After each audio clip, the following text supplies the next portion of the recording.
Fala galera, tudo certo? Vamos bora lá para a resolução? Então olha só, a figura a seguir mostra a temperatura da tigela de uma panela de arroz elétrica em função do tempo de cozimento. Ligando-se a panela, uma resistência elétrica aumenta a temperatura da tigela, contendo arroz e água, até que a água entre em ebulição. Depois que toda a água é consumida por evaporação e por absorção pelo arroz, a temperatura da tigela volta a subir, o que é detectado por um sensor e a panela é então desligada. A potência elétrica dissipada pela resistência elétrica na forma de calor é P igual a 400 watts, constante durante todo o cozimento. Então esse é o nosso gráfico e ele pergunta quanto vale a energia elétrica dissipada desde o início do processo até que toda a água seja consumida. Então o meu gráfico ele é de temperatura em função do tempo. Então perceba que a potência ela vai ser constante de 400 watts durante todo esse processo. O que eu preciso detectar nesse gráfico? Né? Qual que é a leitura necessária? Ele fala para a gente no texto que a panela ela vai ser desligada quando o sensor detectar que a temperatura voltou a subir. Então está aqui a parte importante para a gente. Então olhando no gráfico. Aqui eu liguei a panela no instante zero, ela vai aquecer, né, até que a água entre em ebulição. Então a gente tem que a água entrou em ebulição depois de 10 minutos, que é a partir de então, né, ó, a temperatura é constante igual a 100 graus Celsius.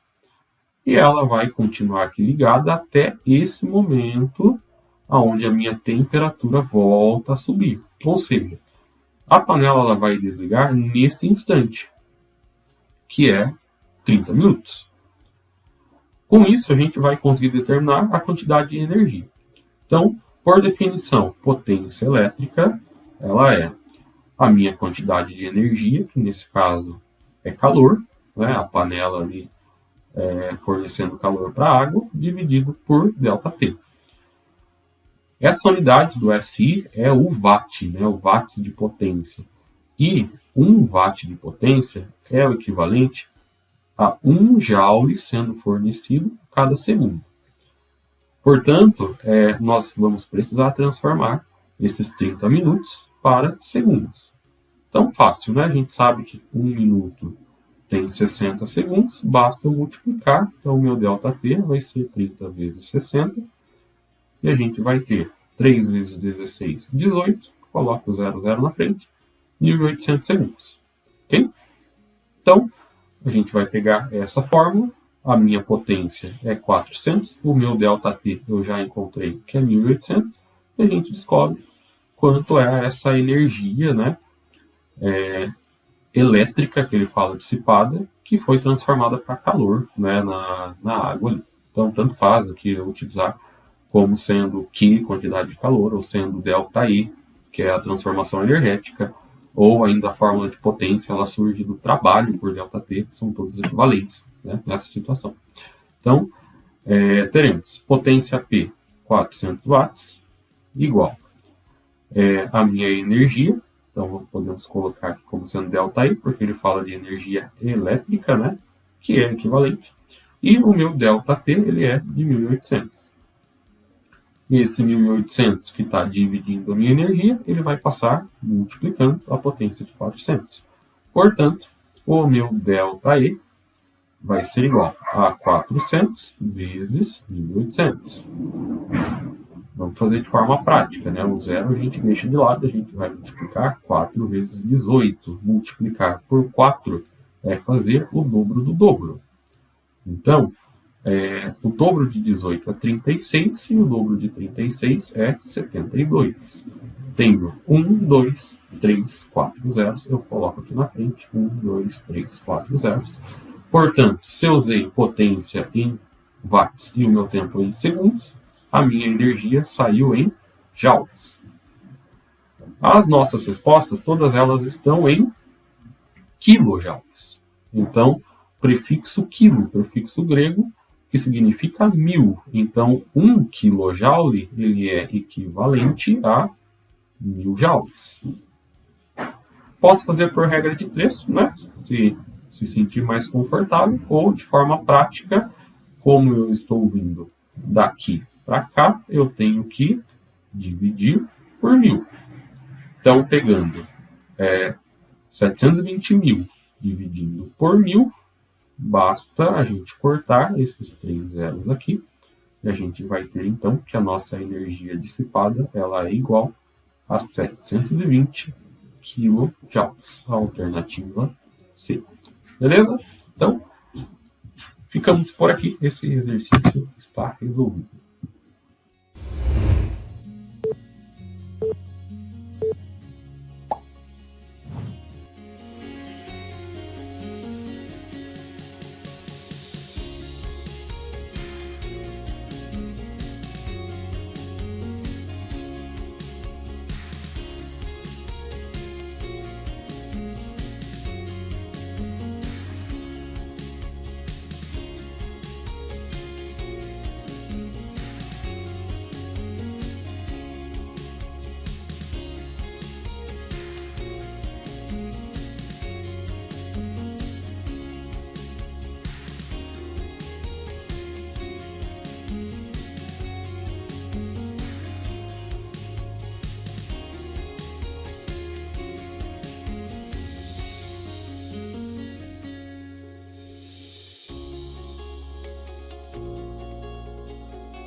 E aí galera, tudo certo? Vamos para a resolução do exercício? Então olha lá.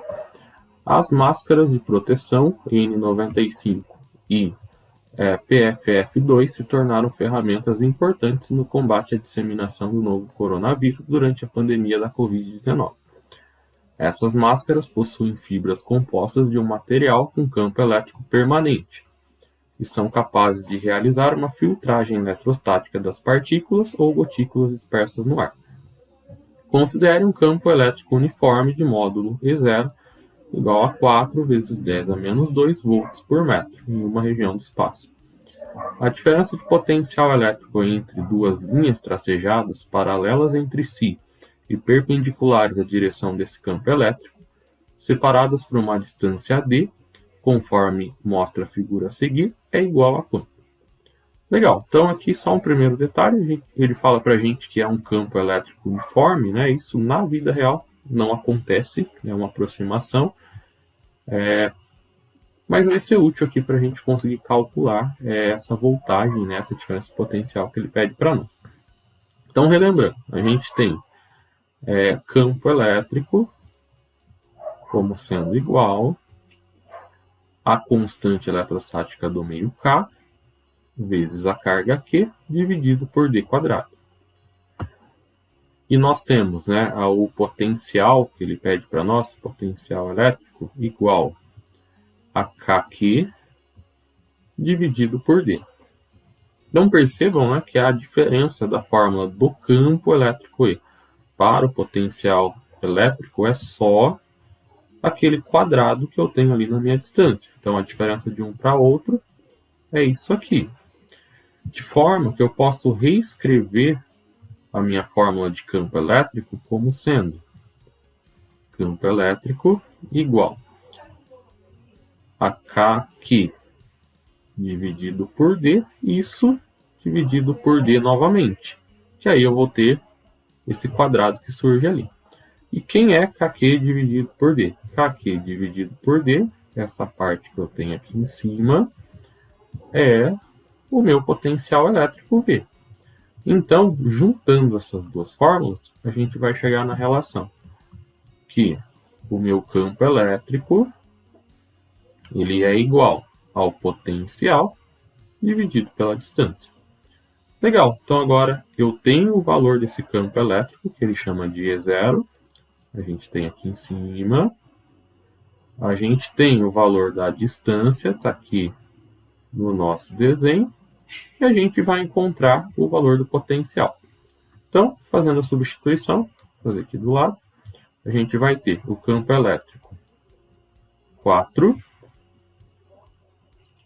vezes 10 elevado a menos 2, igual. Potencial elétrico é a minha incógnita que eu quero descobrir. E a distância a gente tem 5 vezes 10 elevado a menos 6.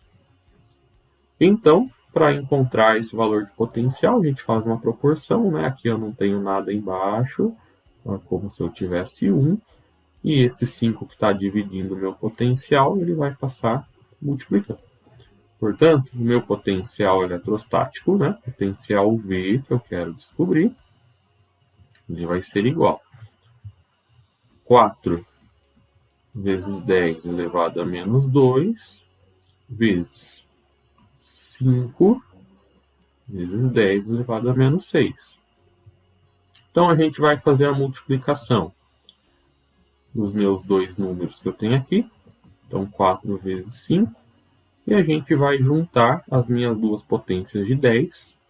Então, a gente vai juntar o 10 a menos 2 e o 10 a menos 6. Então, lembrando, multiplicação de mesma base 10 nos dois casos, mantém a base, soma os expoentes. Então, o meu potencial vai ser igual. 4 vezes 5, a gente tem 20. Somando os expoentes, menos 2 com menos 6, a gente vai ter 10 elevado a menos 8.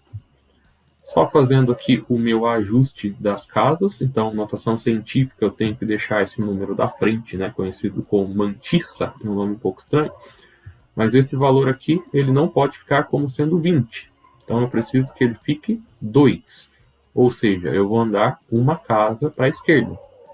Se eu diminuo uma casa na mantissa, eu tenho que aumentar 1 no meu expoente. Então, cuidado, né? Eu tenho aqui menos 8 com mais 1, a gente vai chegar no expoente menos 7, porque a gente está se aproximando da origem zero. Portanto, o meu potencial eletrostático ele vai ser 2,0 vezes 10 elevado a menos 7. A unidade de potencial elétrico é o volt. Portanto, a gente chega aqui na alternativa B de volta.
E aí galera, hoje a gente vai resolver esse exercício primeira fase Unicamp, vestibular 2022.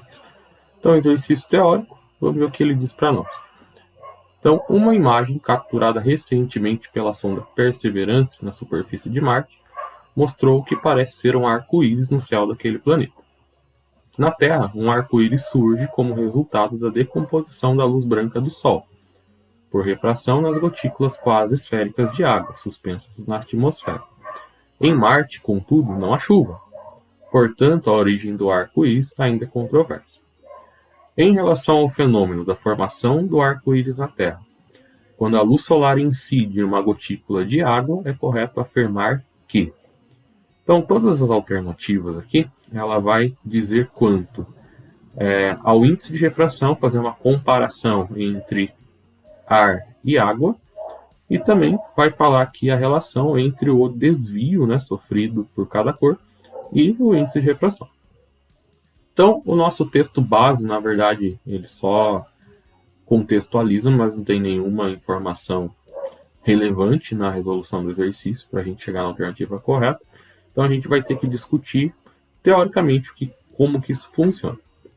Então, relembrando, né? Um arco-íris na Terra ele surge da dispersão luminosa quando o raio de luz branca incide tanto no caso do arco-íris na água, mas também pode acontecer num vidro, né? Por quê? Cada espectro de cor, então a luz branca ela tem, né, as 7 cores do arco-íris, vai ter um índice de refração diferente, tanto para os líquidos quanto para os sólidos, o que não acontece no ar.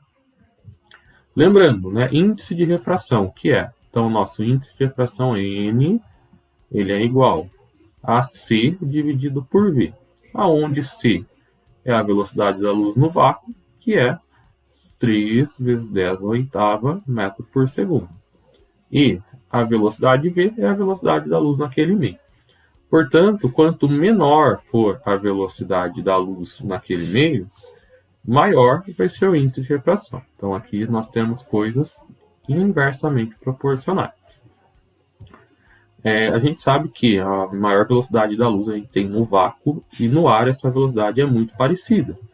De forma que o índice de refração do ar ele é muito parecido com o índice de refração no vácuo, que é 1. Então, esse é o valor mínimo que a gente tem. Não existe o índice de refração menor do que isso, porque não tem velocidade maior do que a velocidade no vácuo. Então, a gente já consegue descartar algumas alternativas, né? Então, aqui o item A fala que o índice de refração da água é menor do que a do ar. Então, a gente já pode descartar essa alternativa, assim como a alternativa B, a gente também já pode descartar. Então, a gente vai ficar entre C e D. Então, vamos ver o que difere uma alternativa da outra. Então, ele fala no item C que o índice de refração da água para as diferentes cores da luz branca é maior do que no ar. Assim, os raios de luz das diferentes cores no interior das gotículas se aproximam mais da reta normal, a interface entre os meios de refração, quanto maior for o índice de refração correspondente à cor. No item D, ele vai falar ao contrário, né, que elas se afastam. Então, aqui que vai ser o nosso critério de decisão. Se quanto maior for esse índice de refração, ela vai se aproximar ou vai se afastar da reta normal. Então, lembrando, né, lei de Snell, que é a segunda lei da refração. Bem conhecida, bem importante. Lei de Snell-Descartes, né, conhecida mais comumente como lei de Snell.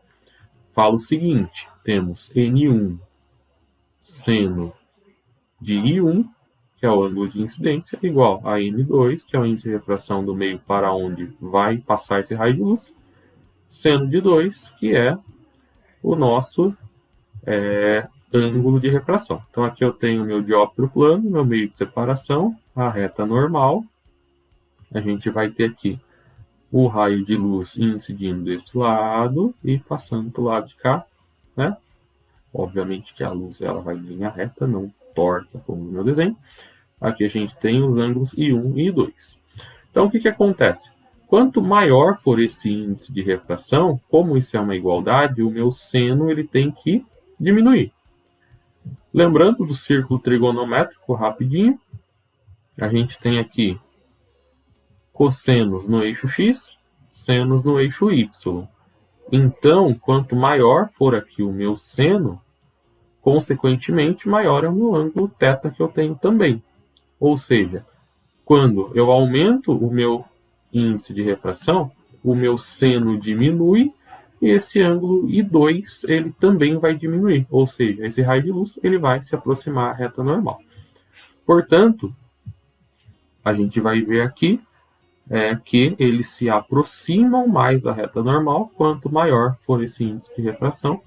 Então, a gente tem a alternativa C como alternativa correta.